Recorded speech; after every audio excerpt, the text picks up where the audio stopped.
أعوذ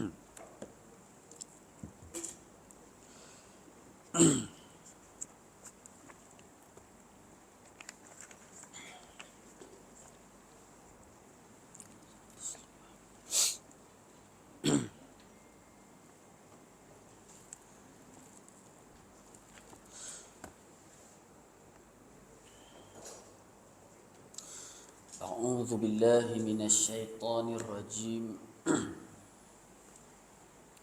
بسم الله الرحمن الرحيم. السلام عليكم ورحمة الله تعالى وبركاته.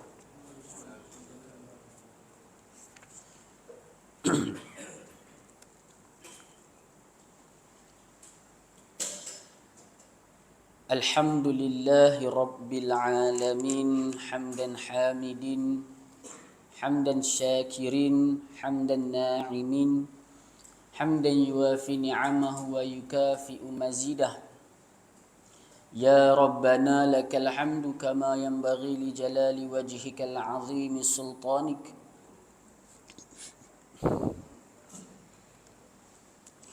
اللهم صل وسلم وزد وبارك عليه وعلى آله وصحبه أجمعين.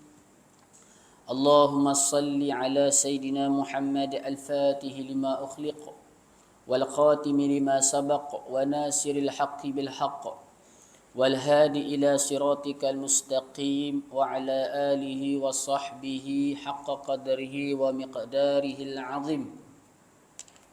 سبحانك لا علم لنا إلا ما علمتنا إنك أنت العليم الحكيم.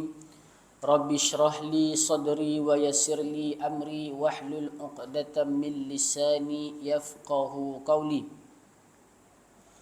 اللهم ارزقنا فهم النبيين وحفظ المرسلين وإلهام الملائكة المقربين يا أرحم الراحمين. أشهد أن لا إله إلا الله وحده لا شريك له وأشهد أن محمدا عبده ورسوله وصفيه من خلقه وحبيبه أدى الأمانة وبلغ الرسالة ونصح الأمة وكشف الله به الغمة. اللهم صل وسلم وزد وبارك عليه وعلى آله وصحبه وعترته أجمعين. أما بعد. Alhamdulillah, segala puji dan syukur kita panjatkan kehadrat Allah Subhanahu wa taala. Dengan limpah kurnia dan rahmat daripada Allah, dapat lagi kita berkumpul, dipilih oleh Allah Subhanahu wa taala untuk menghadiri majlis ilmu bagi menyambung pembacaan kitab Matan Safinatun Najah fi ma yajibu 'alal 'abdi lil Maulah.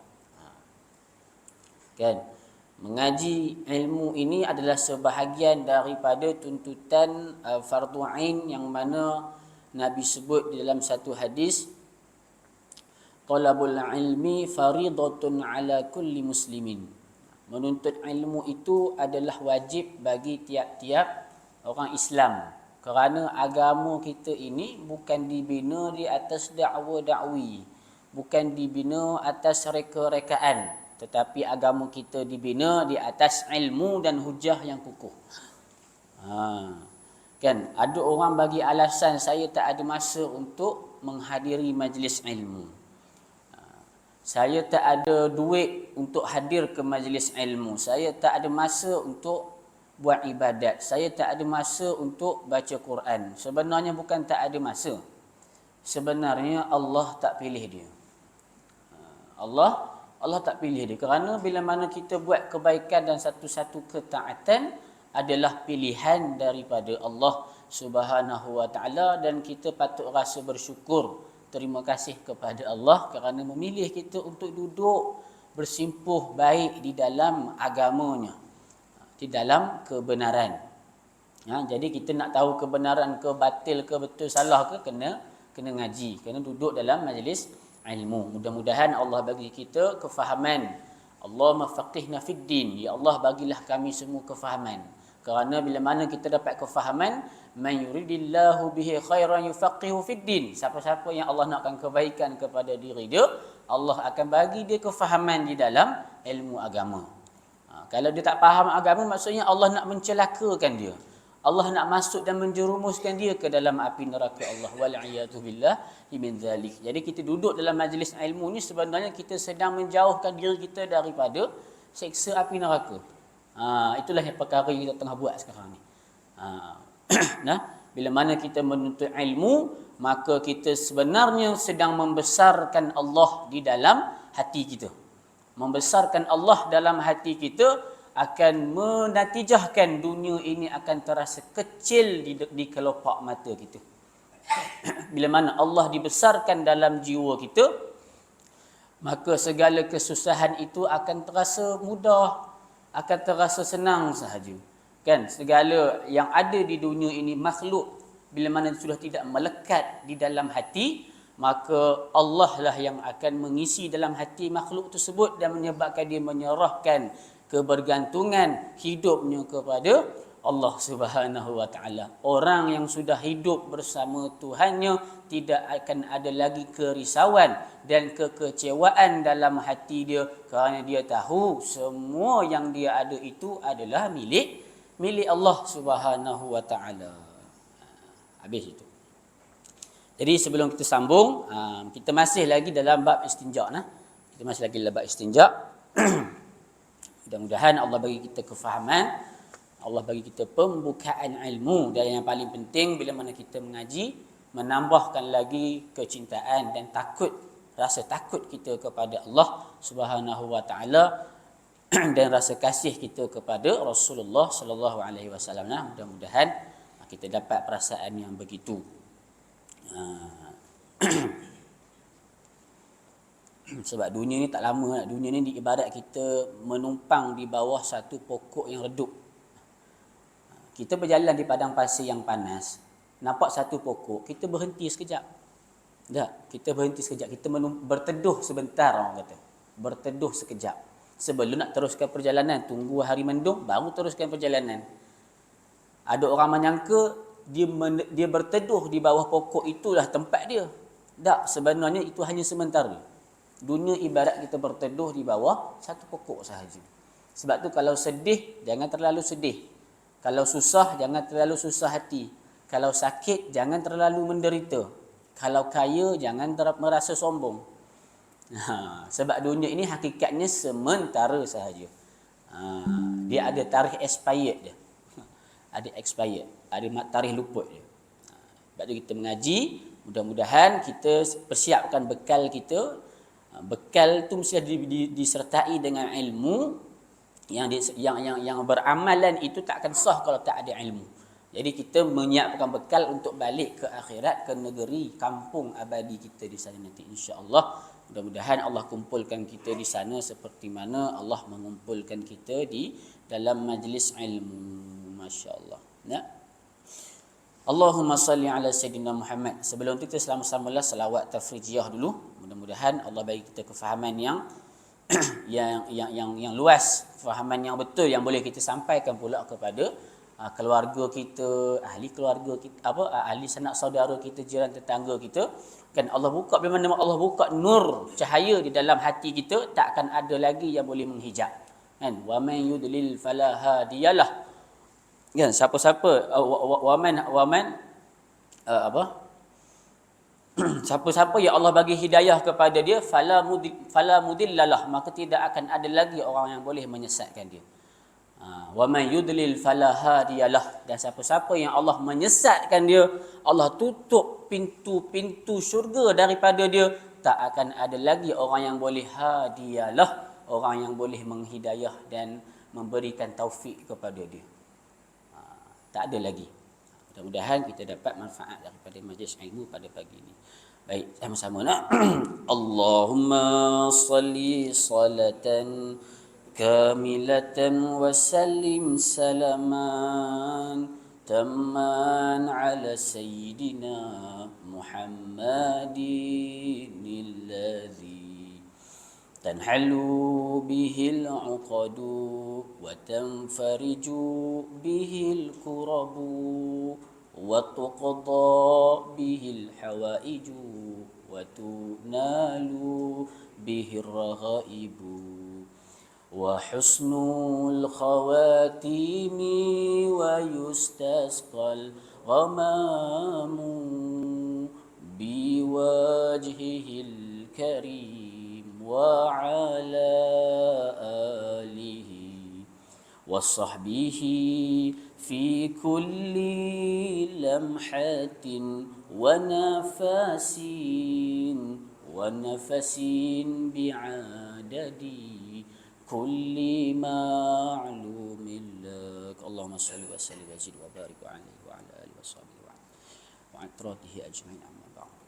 Baik, sambung kepada perbahasan kita yang masih lagi dalam bab istinja. Secara kasar-kasarnya bagi sesiapa yang baru hadir, istinja ini secara ijmalilah, secara borong, secara ringkas-ringkasnya kita nak sebut istinja ini adalah salah satu daripada kitab taharah, iaitu kitab bersuci. Dia termasuk daripada kitab bersuci.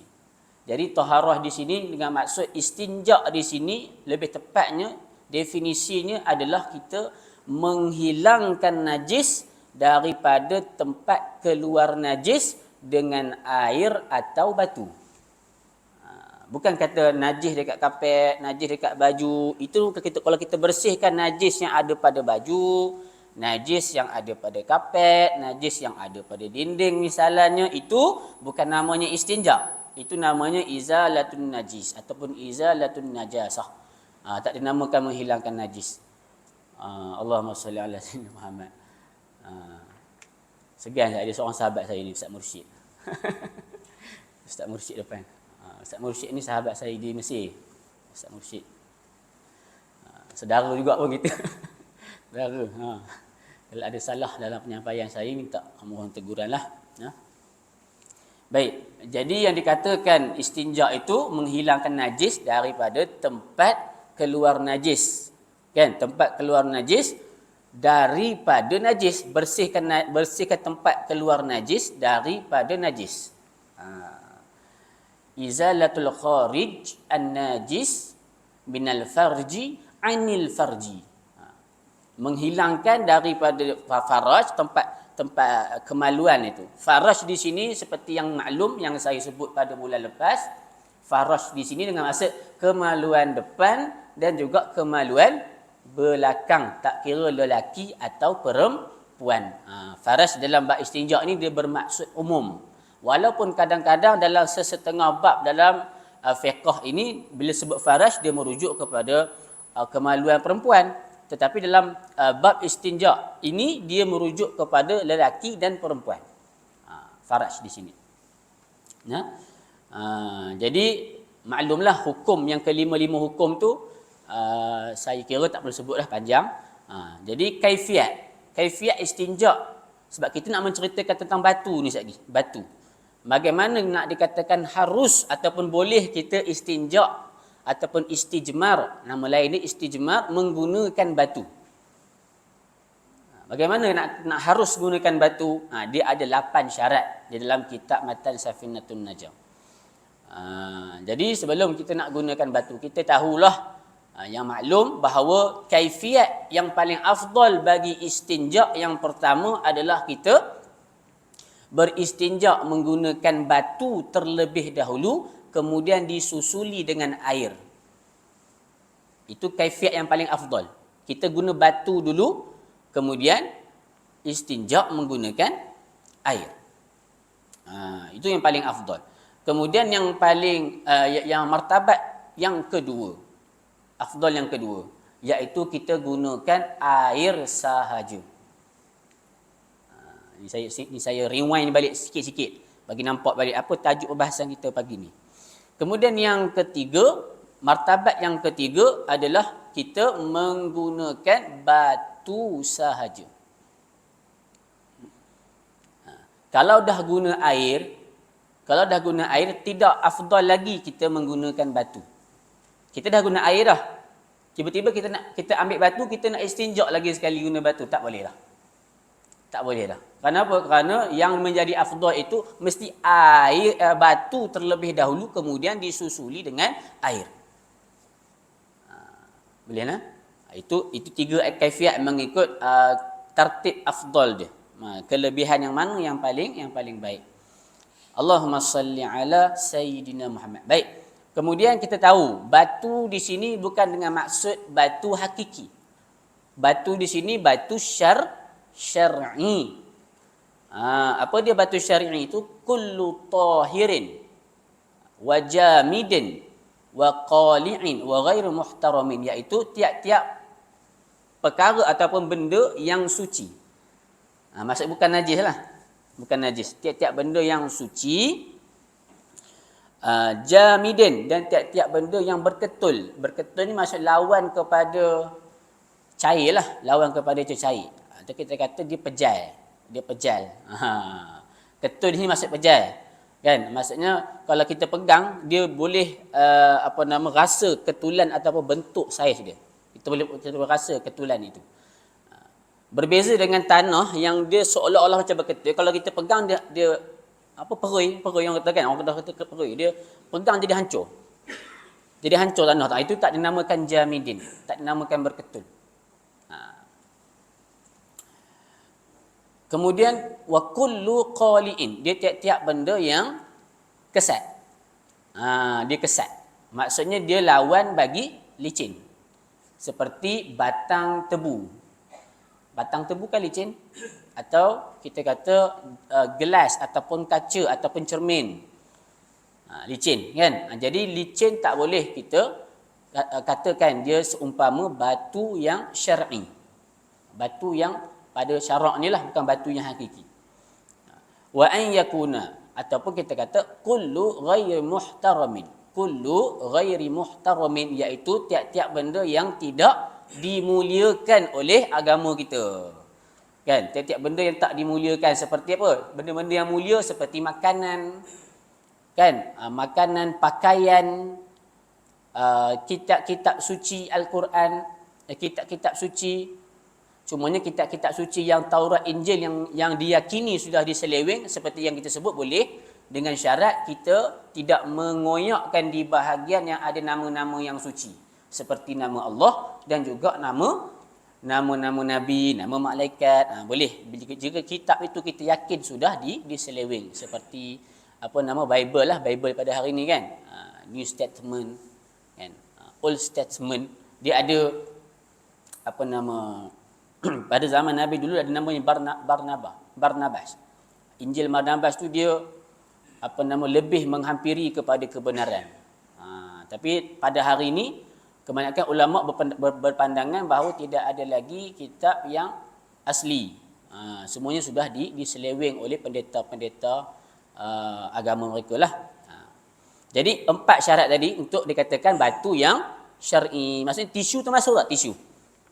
Tisu termasuk batu yang syar'i. Sebab dia suci, kesat, lagi dia tidak cecair, dia pejal, kemudian dia tidak dihormati ataupun tidak dimuliakan oleh syarak. Tisu boleh, kulit-kulit kayu boleh, daun-daun kering boleh. Boleh. Itu semua itu dikategorikan di bawah batu yang syar'i. Ni kalau tak kenal batu payah.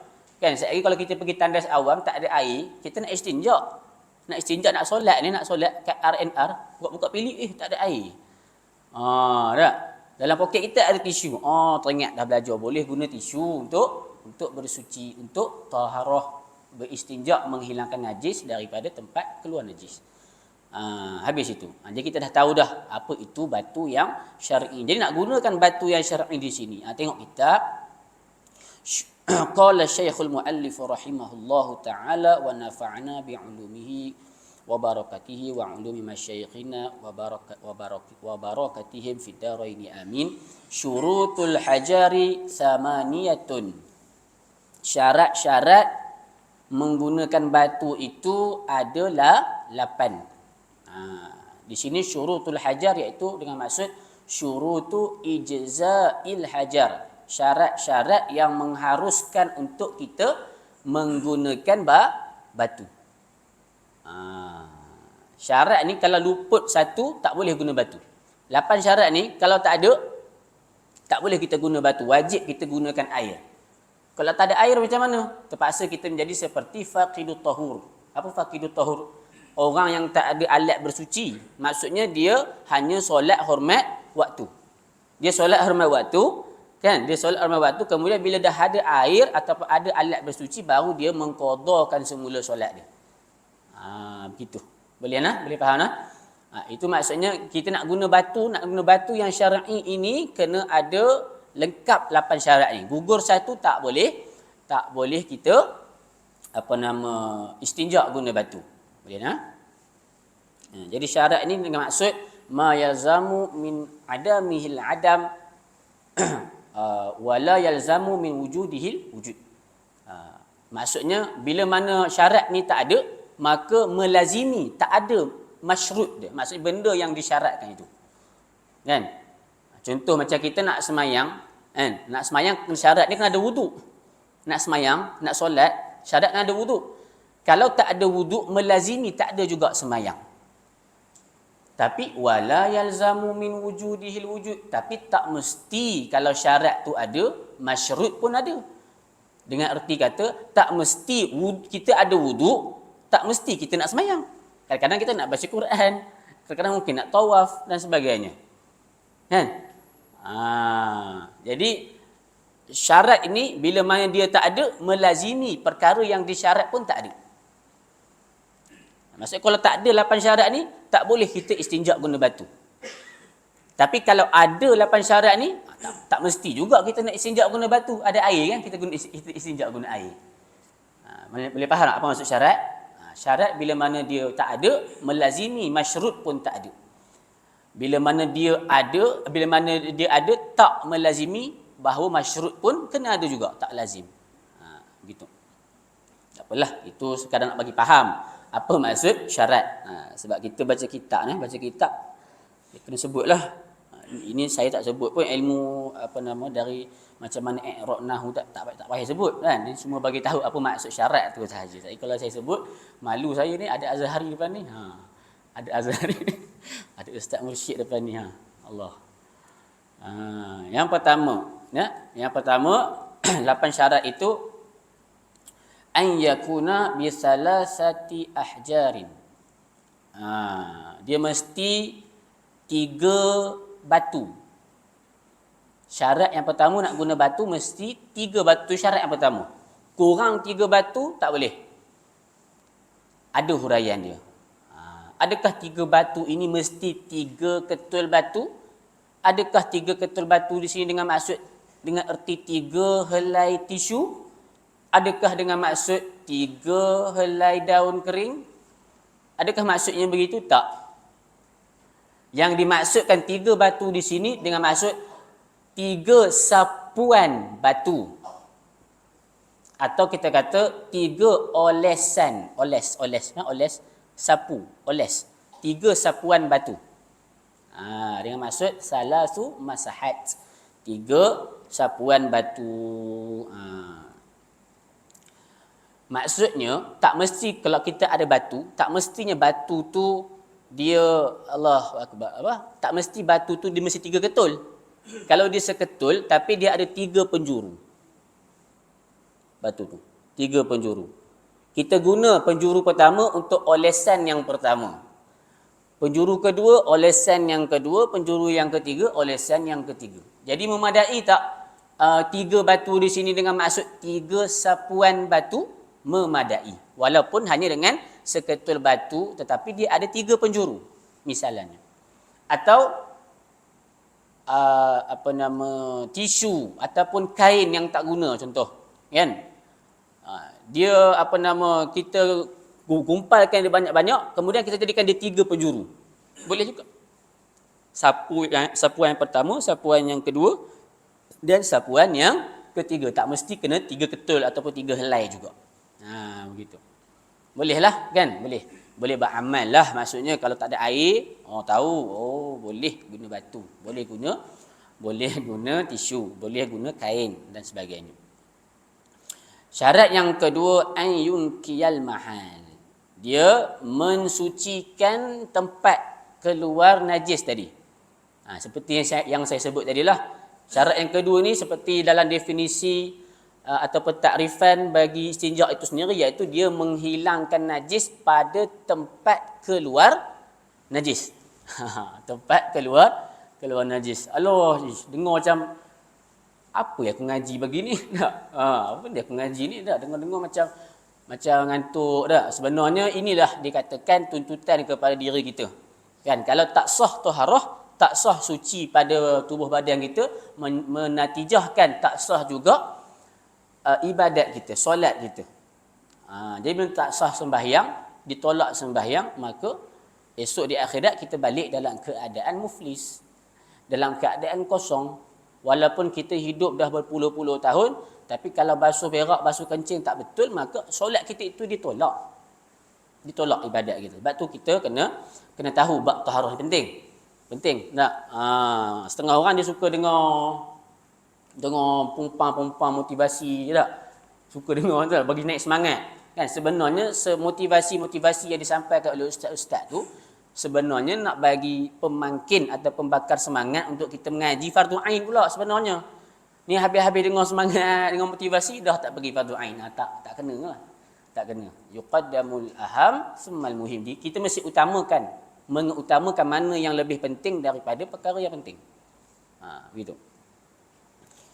Jadi yang dikatakan mensucikan tempat keluar najis itu dengan maksud lubang ni, halaqah dubur tu. Kalau dari segi belakang dubur, halaqah dubur tu. Faham tak? Halaqah dubur ni dia bukan papan punggung tu. Dia minta maaf dia kena sebut juga. Sebab ngaji ni, ngaji bab istinja, bahagian itu kena sebut. Dia jerutan tu. Tak, jerutan yang ada pada punggung kita tu, dubur kita tu, bahagian bulatan itulah yang wajib dihilangkan najis keseluruhannya di situ. Maksudnya apa? Maksudnya kalau kita nak faham, biasa tengok tak guni berah. Guni berah ke ataupun beg yang ada tali tu. Kan? Beg yang ada tali tu, kalau kita tarik, dia terjerut kan? Dia terjerut tengah. Faham tak? Yang tengah tu, yang jerutan itulah dinamakan halaqah dubur. Halaqah dubur tu. Jerutan pada dubur kita tu itulah yang wajib dihilangkan najis.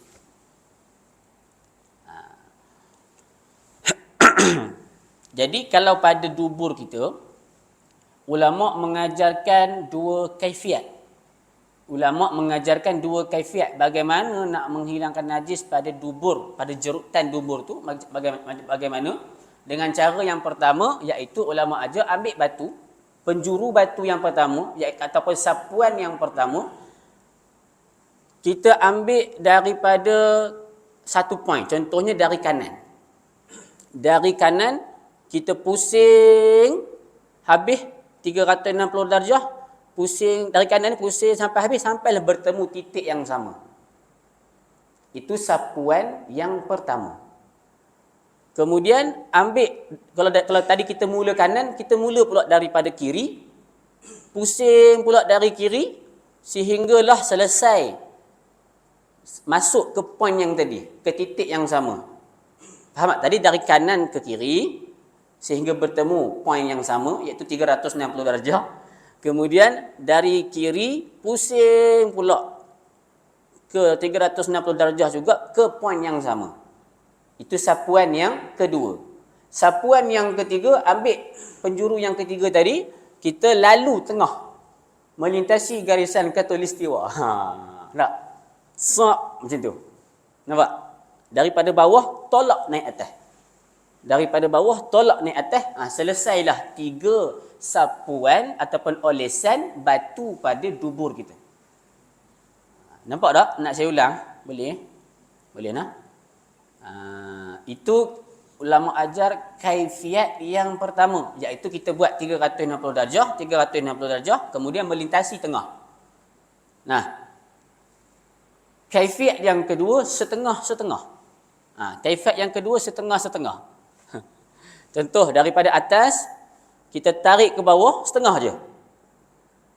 Kemudian daripada poin yang sama tadi, kita tolak pula setengah yang ke sini, setengah belah kanan ni, kemudian melintasi juga tengah. Lihat itu kaifiat yang kedua. Kaifiat yang kedua dengan maksud kita buat setengah-setengah dari kanan ke kiri, berhenti di tengah, kemudian daripada kiri ke kanan, kan? Kemudian daripada bawah tolak naik atas. Itu kaifiat yang kedua. Cukuplah 3 olesan ataupun 3 sapuan batu pada dubur kita. Boleh dapat kat belakang? Boleh nak makcik? Boleh nak? Itu cara yang ulama ajar macam mana nak buat sapuan batu pada halaqah dubur kita, jerutan dubur kita tu. Allahumma salli ala Sayyidina Muhammad. Benda ni memang malu belajar tak? Belajar pasal kemaluan. Tak, tapi memang semua orang ada tak? Kena ngaji jugalah. Wal hasyafah. Dan juga yang tempat yang perlu disucikan itu hasyafah.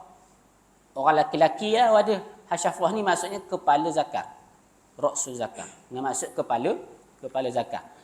Kepala zakar ni bagaimana kita nak sucikan najis? Iaitu dengan ambil batu tadi, 3 olesan juga, satu cara sahaja. Iaitu daripada bawah ke atas. Daripada bawah ke atas. Gitu. Daripada bawah ke atas. Orang lelaki untuk hasyafah. Begitu juga dengan orang perempuan daripada bawah ke atas. Pada kemaluan dia tu, daripada bawah ke atas. Boleh nak? Ya saya. 3 kali juga. Sebab syarat yang pertama tadi mesti dipenuhi, iaitu 3 olesan ataupun 3 sapuan. Boleh nak? Baik. Kemudian syarat yang ketiga, syarat yang ketiga, tadi tak habis lagi syarat yang kedua. Syarat yang kedua saya lupa, ada lagi satu syarahan. Katakanlah 3 olesan ataupun 3 sapuan kita tadi tu tak memadai untuk menghilangkan ain najis, contoh. Tak memadai. Jadi wajib untuk kita menambahkan olesan ataupun sapuan pada kemaluan kita tadi, depan atau belakang. Contoh kita dah buat dah. Satu, kemudian 2, 3. Tapi tengok-tengok masih lagi ada ain najis pada halaqah dubur kita misalnya. Masih lagi ada. Maka wajib untuk kita tambahkan lagi olesan tadi. Katakanlah kita tambah lagi satu olesan menyebabkan cukup 4. Bila mana cukup 4 sapuan ataupun olesan pada halaqah dubur tadi baru hilang ain najis, sunat untuk kita mengganjilkan bilangan dia. Mengganjil 4 tadi ganjil ke genap? Genap. 4 tu genap. Jadi mengganjilkan dia jadi 5. Tak cukup 3 sapuan, tak hilang ain najis, masih ada lagi lekit-lekit. Tak tahulah dia sembuh macam mana lah. Lekit-lekit tu, sebabkan ada lagi berlemuh tu. Ya, sebab tu kita kata wajib istinja ni bila najis itu ada kelembapan, kan yang kita dah hurai pada bulan lepas, ada kelembapan. Ada lemuh-lemuh itu dekat lubang kemaluan kita tu. Bila mana ada lemuh-lemuh itu, kita wajib hilangkan ain najis tu selagi mana tak cukup. Kalau tak cukup 3 sapuan tadi, wajib untuk kita tambahkan lagi bilangan sapuan tadi. Sehinggalah hilang ain najis. Katakanlah hilang ain najis itu pada sapuan yang ke-6. Sunat untuk kita jadikan dia 7. Sunat untuk jadikan dia 7. Al-istitar namanya, mengganjilkan bilangan sapuan batu. Begitu. Okay, syarat yang ketiga, wa alla yajifa najasu. Tidak kering najis. Tak kering najis. Ini lepas-lepas dia kencing, lepas-lepas dia berak, dia pergi layan dulu WWE Smackdown. Dia tak basuh. Dia tak basuh. Tuan-tuan, dia tak basuh. Bila mana dia tak basuh, jadi jeng kering orang kata. Dia tak basuh menyebabkan najis dia kering. Bila najis dia dah kering dekat tempat keluar dia tu, najis dia dah kering, tak boleh lagi dia menggunakan batu untuk istinja. wajib dia kena gunakan air. Tak boleh lagi guna batu. Orang sepatutnya lepas berak tu teruslah settle kan. Ini tak settle. Dia tak settle. Bila dia tak settle, dia pergi layan dulu WWE kan. Dia minat betul dengan apa John Cena ke apa kan, tak tahulah. Sampai kering najis dekat tempat kemaluan dia. Maka ketika tu tak boleh lagi guna batu untuk istinja. Tak sah pun. Kalau guna pun tak sah. Tak sah istinja dia. Boleh nak? Tak boleh sampai kering. Dalam keadaan basah-basah tu hilangkan cepat. Kemudian ya saya. Kalau istinja ni boleh buat pilih pun wajib cari air dulu ke boleh pilih mana-mana. Maknanya kalau air pun ada saja kita guna batu. Boleh? Macam kaifiat yang afdal tadi. Air ada. Kita sengaja nak beramal kaifiat yang paling afdal tadi, kita guna batu. Kita guna batu, kemudian kita guna air, itu yang paling baik. Yang paling afdal. Begitu. Paling baik begitulah guna batu. Guna batu apa tujuan dia? Sebab nak menghilangkan ain najis. Ain diri najis tu. Kemudian guna air sebab apa? Sebab nak menghilangkan asar najis. Nak menghilangkan kesan najis. Sebab tu dikatakan afdal. Dikatakan yang paling baik. Kaedah yang paling baik begitu. Yang keempat, syarat yang keempat, alla yantaqila. Tidak berpindah najis. Maksudnya lepas dia dah selesai buang hajat tu, dah selesai buang hajat, tiba-tiba najis daripada lubang dubur dia itu berpindah ke peha, macam tu. Berpindah ke peha, maka najis yang ada pada peha dia itu tak boleh lagi kita hilangkan dengan batu. Adapun najis yang masih ada atau yang masih kekal pada lubang punggung ataupun lubang kemaluan depan dia itu, masih kita boleh gunakan batu. Boleh faham tak? Sebab istinja, macam saya sebut tadi, istinja adalah menghilangkan najis pada lubang keluar najis. Bukan pada peha, bukan pada kaki, bukan pada pakaian. Itu nama istinja. Ramai orang salah faham, aku nak istinja baju. Aku nak istinja ajak ni. Lantai bilik air aku. Kan, lantai bilik air dia ada air kencing, dia tak aku istinja ni, aku nak istinja. Bukan. Istinja menghilangkan najis pada tempat keluar najis. Bukannya kita mensucikan najis, tak. Kita mensucikan tempat keluar najis. Bukan kita mensucikan najis. Ada beza tu. Sebab kalau kita mensucikan najis, tak boleh. Najis memang diri dia dah najis. Buatlah macam mana pun, dia tetap najis. Dia tak akan boleh disucikan. Yang boleh disucikan tempat keluar najis. Begitu. Boleh ya? Ya saya.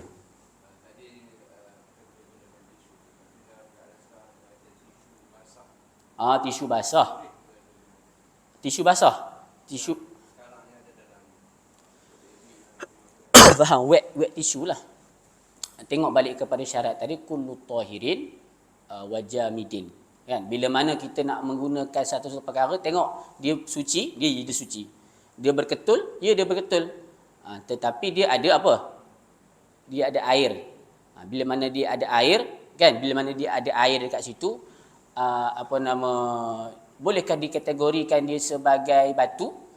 Bolehkah dikategorikan sebagai batu? Sebab yang pertama kita kena tengok, kalau dia kesat dia boleh kategori sebagai batu. Tapi sekarang kalau dia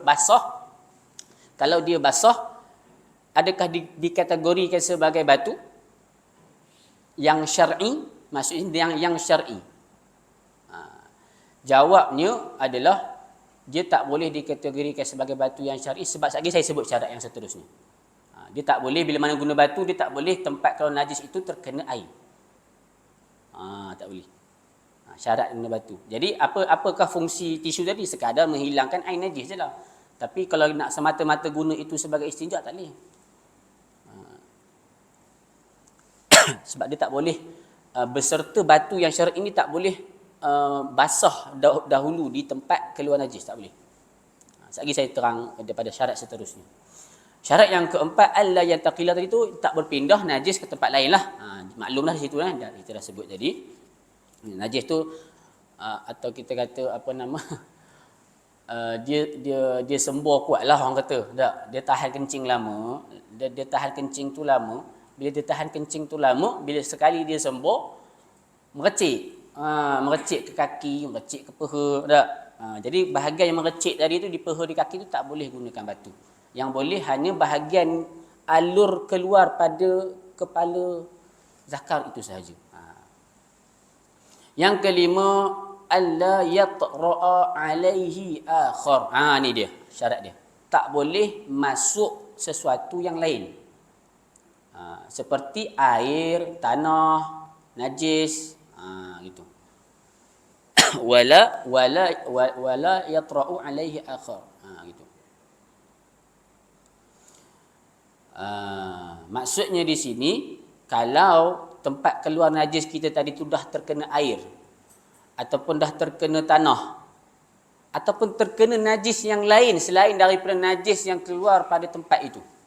Contoh belakang kita buang najis ikut dubur, kita keluar tahi kan, minta maaf ya, kita keluar tahi kan. Jadi yang sepatutnya najis yang ada pada halaqah dubur itu semua tahi lah. Tapi tiba-tiba sambil-sambil dia berak tu dia kencing, air pada kencing pada depan tadi tu dia mengalir ikut bawah lah, mengalir ke bawah sehingga terkena di lubang dubur dia. Bila mana bercampur air kencing dan juga najis tahi di halaqah dubur di belakang itu, menyebabkan tak boleh lagi gunakan batu. Sebab dia sudah bercampur dengan najis yang lain, iaitu najis yang selain daripada najis yang sepatutnya keluar pada tempat keluar najis itu. Boleh faham tak? Ke keliru ayat saya tu? Boleh nah? Okey, boleh. InsyaAllah boleh.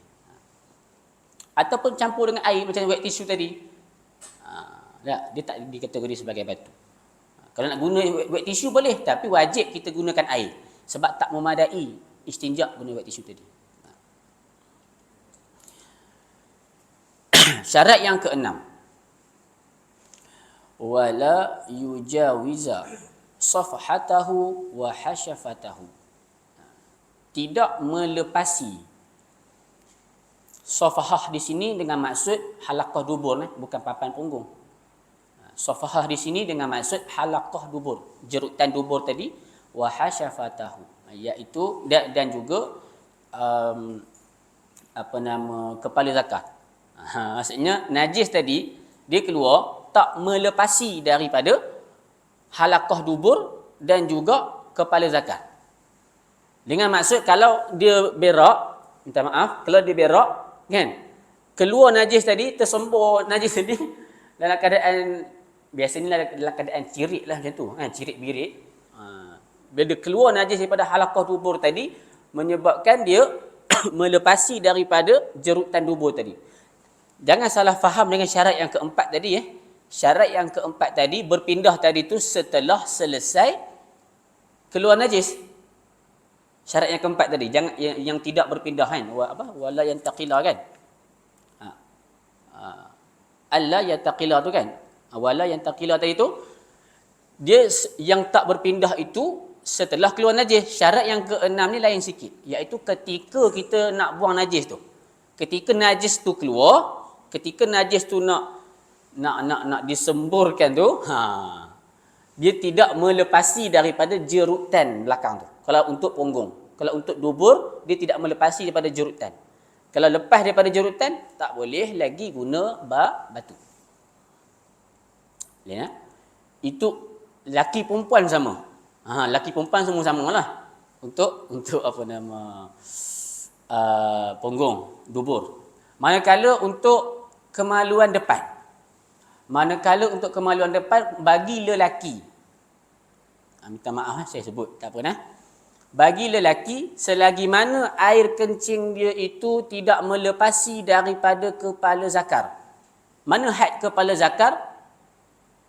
Ekor pari. Ekor pari.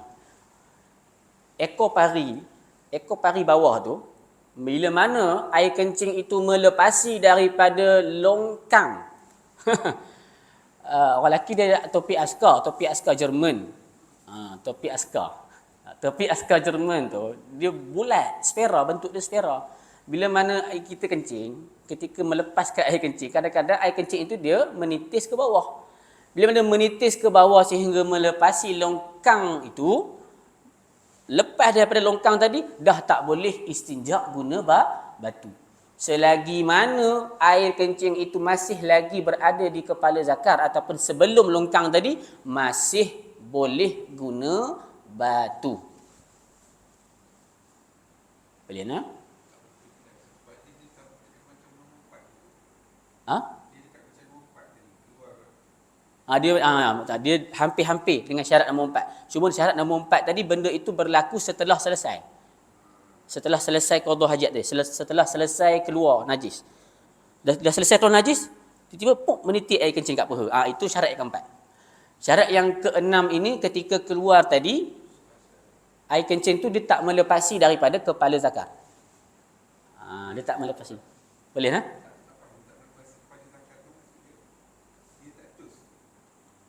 Dia tak terus. Maksud dia sembur kuat. Tu maksud bila dia sembur kuat, dia minum air banyak ke, air masak banyak ke, musim-musim panas ni. Dia sembur kuat, menyebabkan bila masa dia sembur kuat, ketika keluar tadi tu, air tadi tu dia melepasi. Dia bukan keluar dekat lubang keluar sahaja. Dia melepasi sehingga longkang tadi. Meleleh, ya. Ketika keluar tu dia terlalu banyak, meleleh sehingga ke bawah. Ketika tu kalau tengok, meleleh, tak boleh dah guna batu. Wajib guna air. Boleh faham tak? Itu untuk lelaki. Topi askar. Untuk orang perempuan, dia ada dua kategori. Satu yang bikir, iaitu anak dara. Yang kedua, sayyib, iaitu orang yang sudah berkahwin ataupun perempuan yang pernah bersama. Di sini tak mestinya kahwin. Kalau dia berzina, wal'iyadzubillahi min zalik, kalau dia berzina pun, kan, dia dikira sayyib, iaitu orang yang pernah melakukan persetubuhan. Itu maksud dia, sayyib. Kalau saya cakap janda, ustaz ni fikir, maknanya dia pernah kahwin.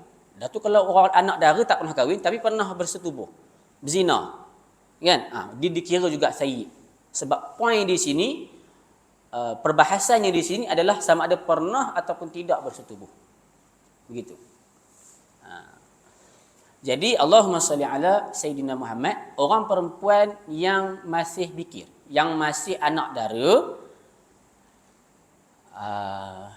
tak apalah, mungkin inilah kan, orang lelaki dia ada tanggungan isteri, ada mak, ada anak perempuan kan. Jadi wajib orang lelaki kalau tak ada anak perempuan ataupun isteri kat sini, dia wajib untuk cerita sebab dia fardu ain kan. Jadi orang perempuan ni anak dara, dia macam ni. Lubang air kencing orang perempuan berada di atas lubang kemasukan zakat. Terang. Saya terang. Lagi tak faham. Lubang air kencing berada di atas lubang kemasukan zakat. Jadi bila mana air kencing keluar, dia boleh menitis ke bawah. Untuk anak dara, had manakah yang dikatakan bila mana air itu menitis, air kencing itu menitis, dia tak boleh lagi istinja guna batu? Untuk anak dara, ketika mana dia bertinggung, bahagian yang terdedah. Ketika mana anak dara itu bertinggung, bahagian yang terdedah itu, maksudnya bahagian bawah lagi daripada lubang kemasukan zakar itulah. Bahagian yang terdedah itu, bila mana melepasi air kencing daripada bahagian yang terdedah ketika dia bertinggung, ketika itu tak boleh lagi istinja guna batu. Untuk anak dara. Bikir, anak dara. Berbeza untuk sayyib, perempuan yang sudah pecah dara ataupun perempuan yang sudah pernah bersama. Perempuan yang pernah bersama, had mana? Had dia lebih sempit daripada had anak dara tadi. Apa maksud lebih sempit? Dengan erti kata, kalau dia kencing, air kencing dia itu kalau melepasi daripada lubang kemasukan zakar dia, maka dia sudah tak boleh lagi menggunakan batu untuk sayyib ataupun orang yang pernah bersetubuh. Begitu. Jelas? Boleh? Boleh nak? Boleh. InsyaAllah. Maksudnya sempadan ataupun had air kencing yang keluar itu orang yang pernah bersama itu lebih sempit had dia berbanding anak dara. Anak dara had air kencing itu lepas tak lepas lebih besar daripada orang yang pernah bersama. Okey, baik.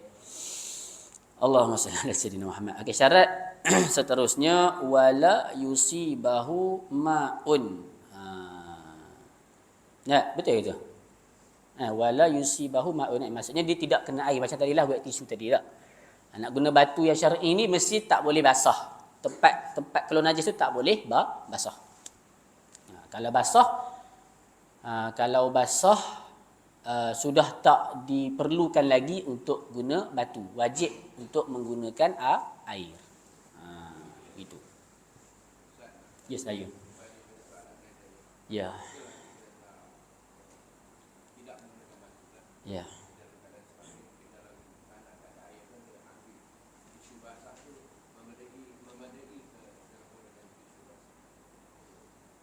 Dia menghilangkan najis tapi dia tidak tahir, dia tidak suci. Sebab syarat dia luput, syarat batu dia luput kan. Sebab dia sudah basah sebelum kena batu. Jadi bila mana luput syarat batu, dia menghilangkan najis juga, contoh guna wet tisu, guna tisu basah. Maka ketika itu dia memang suci, dia bukan suci, dia memang bersih daripada najis tapi dia tidak suci. Sebab bersih dan suci dua perkara yang berbeza. Bersih dan suci dua perkara yang berbeza. Contoh dia basuh berak dengan air Milo contoh. Bersih tak? Tempat keluar najis dia bersih. Ya, memang bersih. Kalau hilang air najis dia, tapi dia tidak suci. Sebab dia tidak menggunakan air mutlak. Nampak? Ya. Ya. Kita najis dengan air yang bukan air mustakmal, maknanya air tu tak boleh habis sembahyang. Najis tu dah suci. Cuma tak boleh buat sembahyang. Jadi kalau dia basah balik, kita sentuh tangan kita kira najis ke tidak? Air najis dah hilang. Air najis dah hilang. Kalau air najis dah hilang, kalau kita sentuh tak adalah apa. Tangan itu tak adalah berpindah najis apa-apa. Sebab cumanya dia tak dihukum suci, itu saja. Sebab dia tidak menggunakan medium ataupun alat yang betul untuk bersuci. Sebab kadang-kadang orang sangka dah bersih dah ni. Ada orang sangka bila dah bersih suci. Tak, belum tentu. Kalau alat yang digunakan untuk membersihkan najis itu tak betul, dia tak suci. Bila tak suci menyebabkan ketidakabsahan sembahyang dia. Begitu. Boleh nah? Jadi kalau Ya. bukan kecemasan, kena najis. Jadi untuk mengelakkan najis tu, dia cuci dulu supaya dia tak kena najis. Supaya tak berpindah najis ke pakaian dia lah kan, ke seluar dia. Boleh? Besar lah tu. Dan bila dia buat air yang mustakmal, dia cuci lagi. Dia cuci lagi sekali dengan air yang mutlak lah. Guna air mutlak, maka baru hilang najis hukmi namanya.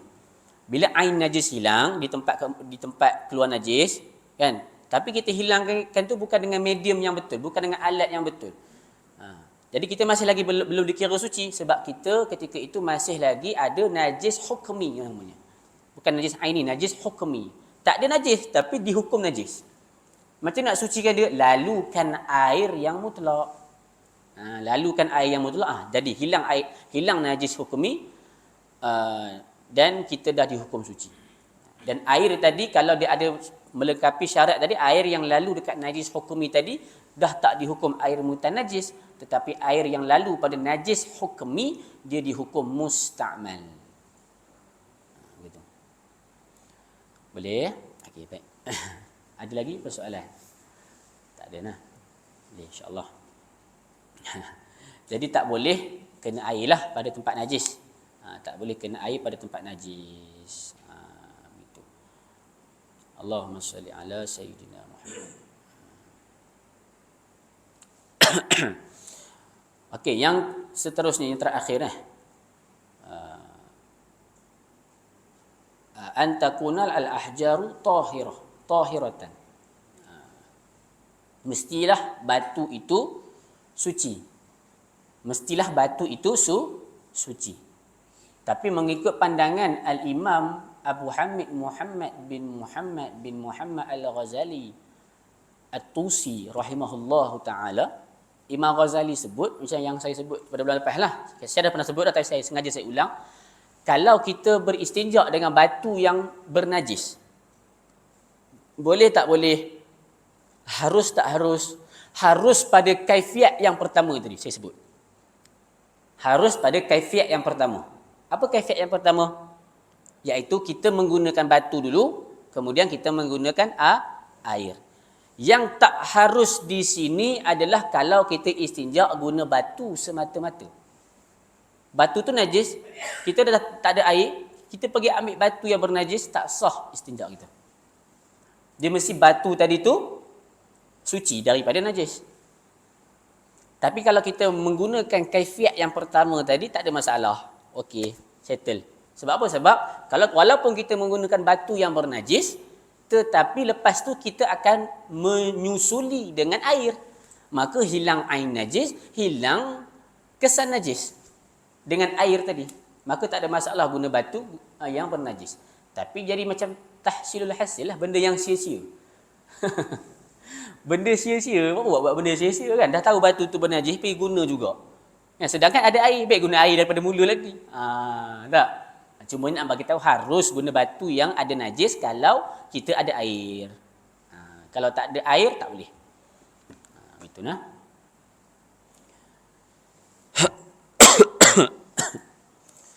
Apa ni? Kalau guna air, ada orang komen. Kalau guna air dulu, baru tisu. Kalau guna air dulu, baru tisu. Atau cuci dengan sabun macam mana? Dia kata. Dia termasuk daripada kaifiat yang kedua lah. Kaifiat yang kedua tadi. Bila mana kita sudah menggunakan air, kita tak lagi dituntut untuk menggunakan batu. Sebab kita dah mendahului air tadi. Dah guna air, tak dituntut lagi guna batu. Yang dituntut tadi adalah menggunakan batu sebelum air. Begitu. Boleh nak? Siapa nama ni? Hikaru. Nama dia Hikaru. Allah Ta'ala a'la a'lam. InsyaAllah pada pertemuan yang akan datang kita sambung pada faslun fi syara'itil wudu' lah. Betul ke? Betul insya-Allah. Faraidil wudu'. Faraidil wudu'. Wallahu ta'ala a'la a'lam. Saya minta ampun, saya minta maaf sekiranya sepanjang saya menyampaikan kuliah pada pagi ini kita ada terkasar bahasa ataupun menyakitkan hati mana-mana pihak. Dan semoga ilmu yang kita sampaikan ataupun perkongsian yang kita sampaikan pada pagi ini ada manfaat, ada kebaikan, dan mudah-mudahan kita mendapat redha dan juga kesukaan Rasulullah sallallahu alaihi wasallam. Kerana bila mana kita menuntut ilmu ini sebenarnya kita sedang menghidupkan syiar Islam. Wa may yu'azzim sya'airallah fa innaha min taqwal qulub. Dia adalah sebahagian daripada takwa, ketakwaan hati kita. Mudah-mudahan kita termasuk daripada orang yang bertakwa. Bila mana orang yang bertakwa, dia takut kepada Allah. Bila mana dia takut kepada Allah, dia tak berani untuk melawan Allah. Dan dia tak berani untuk melanggar perintah-perintah Allah. Mudah-mudahan kita termasuk orang yang taat, orang yang mutqin di dalam mengamalkan ilmu agama. InsyaAllah. Setakat tu dulu. InsyaAllah pada bulan depan kita sambung pada rukun-rukun bagi wudu'. Betul kan? Rukun-rukun bagi wudu'. InsyaAllah ta'ala a'la a'lam. Mana yang belum ada kitab, saya galakkan lah. Bukan saya paksa dah. Saya galakkan.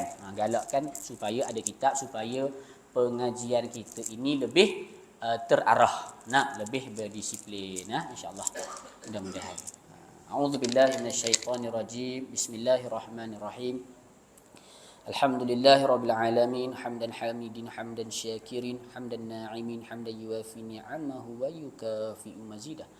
Ya Rabbana lakal hamdu kama yanbaghi li jalali wajhika al-'azim sultanik. Allahumma salli wa sallim ala sayyidina Muhammad al-fatih lima akhliq wal khatim lima sabaq wa nasiril haqqi bil haqqi wal hadi ila siratikal mustaqim. وعلى آله وصحبه حق قدره ومقداره العظيم. اللهم اغفر لنا ذنوبنا ولوالدينا ولمشايخنا ولمعلمينا ولمن أحسن إلينا ولمن ذوي حقوق علينا ولسائر المؤمنين والمؤمنات والمسلمين والمسلمات الأحياء منهم والأموات برحمتك يا أرحم الراحمين يا مجيب السائلين اللهم إنا نجعلك في نهور أعدائنا ونعوذ بك من شرورهم اللهم بدد شملهم وفرق جمعهم وشتت كلمتهم وزلزل أقدامهم وسلط عليهم كلبا من كلابك يا قهار يا جبار يا منتقم يا الله اللهم يا منزل الكتاب ويا مجري السحاب ويا هازم الأحزاب اهزمهم اهزمهم اهزمهم وانصرنا عليهم يا رب العالمين وصلى الله على سيدنا محمد وعلى آله وصحبه وبارك وسلم آخر دعوانا أن الحمد لله رب العالمين السلام عليكم ورحمة الله تعالى وبركاته